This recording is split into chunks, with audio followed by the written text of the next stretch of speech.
मुझे पता है तुम्हारे मन में बहुत से सवाल उठते हैं, बेचैन रहते हो, तुम अपने मन को शांत करना चाहते हो पर कर नहीं पा रहे। आज मैं तुम्हें एक कथा श्रवण करवाता हूं। इस कहानी में मैं आपको 4 ऐसी आदतों के बारे में बताने वाला हूं जिसे आप अपने जीवन में अपनाकर एक अच्छी जिंदगी जी सकते हैं और अच्छे कामों में अपना जीवन व्यतीत कर सकते हैं। इस कथा को पूरा सुने, आधा अधूरा सुनकर प्रभु का अनादर ना करें। तो चलिए कथा शुरू करते हैं। एक बार किसी राज्य का राजकुमार एक ज्ञानी महात्मा के पास आता है और वह महात्मा से कहता है, आप हमेशा कहते रहते हैं कि ध्यान करो, ध्यान करो, लेकिन मेरे लिए ध्यान करना तो दूर की बात है। मैं कुछ समय के लिए अपनी आंखें बंद करके शांति से भी नहीं बैठ पाता हूं।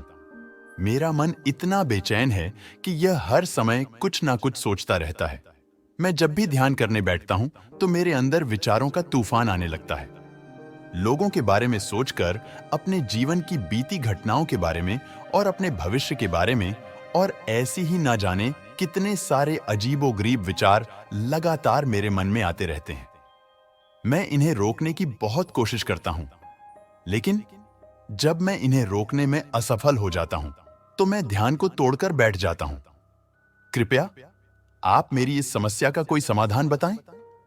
सन्यासी ने कहा, मैं क्या समाधान बता सकता हूं? सोचो, तुम्हारा ही मन है, लेकिन यह तुम्हें कुछ देर तक आंख बंद करके बैठने भी नहीं देता है। कितना आजाद कर रखा है तुमने इसे? राजकुमार ने कहा, प्रभु, मैंने बहुत सोचा, लेकिन मुझे अपनी इस समस्या का कोई समाधान नहीं मिला। इसीलिए मैं आपकी शरण में आया हूं। अब आप ही कोई रास्ता दिखाए।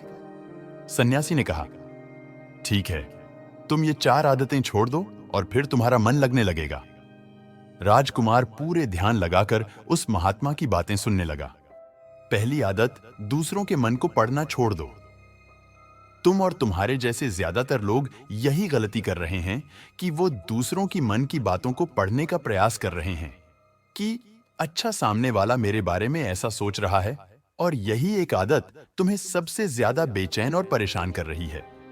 लोग अक्सर सोचते हैं कि दूसरे लोग उनकी तरक्की से जलते हैं, उसे नीचा दिखाना चाहते हैं, उसे पसंद नहीं करते, उसकी मदद नहीं करना चाहते, और ऐसी ही ना जाने कितनी सारी नकारात्मक बातें ये लोग दूसरों के प्रति अपने अंदर बैठा लेते हैं।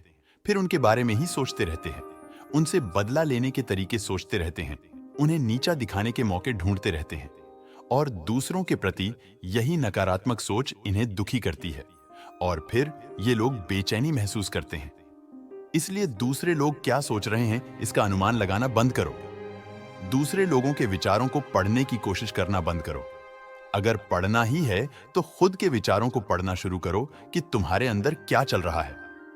कहीं तुम नकारात्मक सोच, शिकायत या बुराई करने जैसी आदतों के शिकार तो नहीं हो रहे हो। दूसरी आदत ये सोचना कि असफल हो गए हो तो लोग हंसेंगे। हंसने दो, लोगों को असफलता पर हंसना तो लोगों का धर्म है, क्योंकि अगर तुम सफल हो जाते तो यही तो वो लोग हैं जो तुम्हारी तारीफ करते, तुम्हें सम्मान देते, तुम पर गर्व करते। अगर तुम अपनी सफल होने पर दूसरों से तारीफ की उम्मीद करते हो तो अपनी असफलता पर उनके हंसने से तुम्हें दुखी नहीं होना चाहिए। और समस्या ही यही है कि हम इंसान असफलता को बुरा मानते हैं, जबकि असफल होना सफल होने से भी ज्यादा जरूरी है, क्योंकि बिना असफल हुए सफल इंसान के अंदर घमंड और दूसरों को खुद से छोटा समझने की भावना पैदा करती है, जबकि असफलता हमें विनम्र रहना, धैर्य रखना और लगातार प्रयास करना सिखाती है।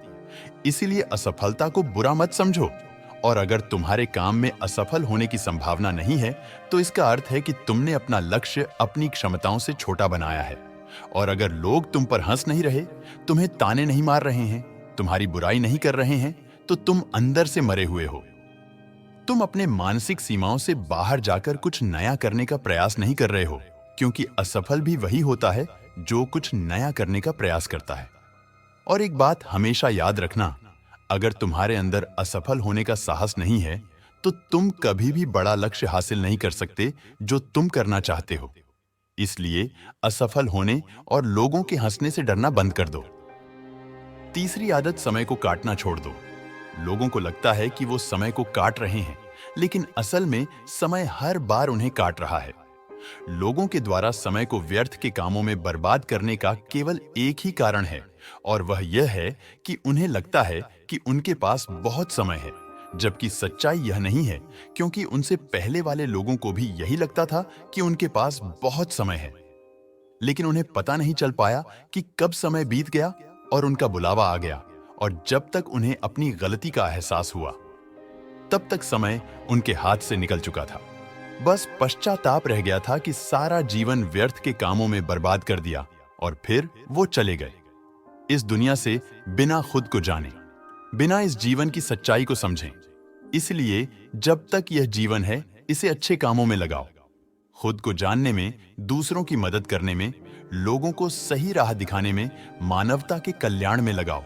और दूसरी बात, समय को बर्बाद करने से आज तक किसी को खुशी नहीं मिली है। हालांकि समय काटने से तुम्हें क्षणिक खुशी तो महसूस हो सकती है, लेकिन जब तुम्हें होश आता है और तुम देखते हो कि कितना सारा समय बर्बाद किया जा चुका है, तब तुम्हें खुद पर क्रोध आता है और तुम पश्चाताप के भाव से भर जाते हो। और फिर यही पश्चाताप का भाव तुम्हारे अंदर तनाव पैदा करता है और तुम बेचैन हो जाते हो और लगातार अपनी उस गलती के बारे में सोचते रहते हो। फिर तुम्हारा किसी भी काम में मन नहीं लगता और तुम उदास रहने लगते हो, और यह चक्र लगातार चलता रहता है, जिसकी शुरुआत हुई थी समय को काटने से। इसीलिए समय को काटना बंद करो और वो करना शुरू करो जो जरूरी है। चौथी आदत यह सोचना छोड़ दो कि मुझसे बड़े बड़े लोग नहीं कर पाए तो मैं कैसे कर पाऊंगा। असल में दूसरों से खुद की किसी भी चीज में तुलना करना ही व्यर्थ है। सबकी परिस्थितियां अलग हैं, सबकी सोच अलग है। और क्या हुआ, अगर दूसरे नहीं कर पाए तो हो सकता है कि तुम ही कर जाओ, क्योंकि अक्सर वही लोग इतिहास रचते हैं जिनसे ज्यादा उम्मीद नहीं होती। और फिर हो सकता है कि जिसे तुम बड़ा समझ रहे थे, जिसके लिए तुम सोच रहे थे कि उसने बहुत मेहनत की है, बहुत प्रयास किया है, उसने कभी उतना प्रयास किया ही ना हो, केवल मेहनत करने का दिखावा किया हो। क्योंकि ज्यादातर लोग कभी उतनी मेहनत करते ही नहीं हैं जितनी उन्हें अपने लक्ष्य प्राप्ति के लिए करनी चाहिए, और दूसरे लोगों के सामने यह दिखाने का प्रयास करते रहते हैं कि मैंने तो बहुत मेहनत की थी, लेकिन मेरी किस्मत ही खराब थी। और यही वो लोग हैं जो दूसरों को बातों ही बातों में कहते रहते हैं कि जब इतनी मेहनत करने के बाद मैं सफल नहीं हो पाया तो तुम कैसे हो पाओगे। लेकिन अंदर ही अंदर वो इस बात को जानते हैं कि उन्होंने कभी उतनी कोशिश नहीं की थी जितनी उन्हें करनी चाहिए थी। ये बस दूसरों की नजरों में अपनी इज्जत बचाने के लिए, और इस डर से कि कहीं दूसरा व्यक्ति इनसे आगे ना निकल जाए, यह अपने अधूरे प्रयास से घबराते रहते हैं और दूसरों को डराते रहते हैं कि जब मैं नहीं कर पाया तो तुम कैसे कर पाओगे। इसलिए किसी दूसरे असफल व्यक्ति को देखकर यह सोचना छोड़ दो कि तुम यह भी असफल हो जाओगे। तुम बस अपना सर्वश्रेष्ठ प्रयास करो और बाकी सब समय पर छोड़ दो। शिव भक्तों, अगर आपने भी ये 4 आदतें छोड़ दी तो आपका मन भी एकदम शांत हो जाएगा, और फिर आप जहां चाहो वहां अपना मन लगा सकते हैं।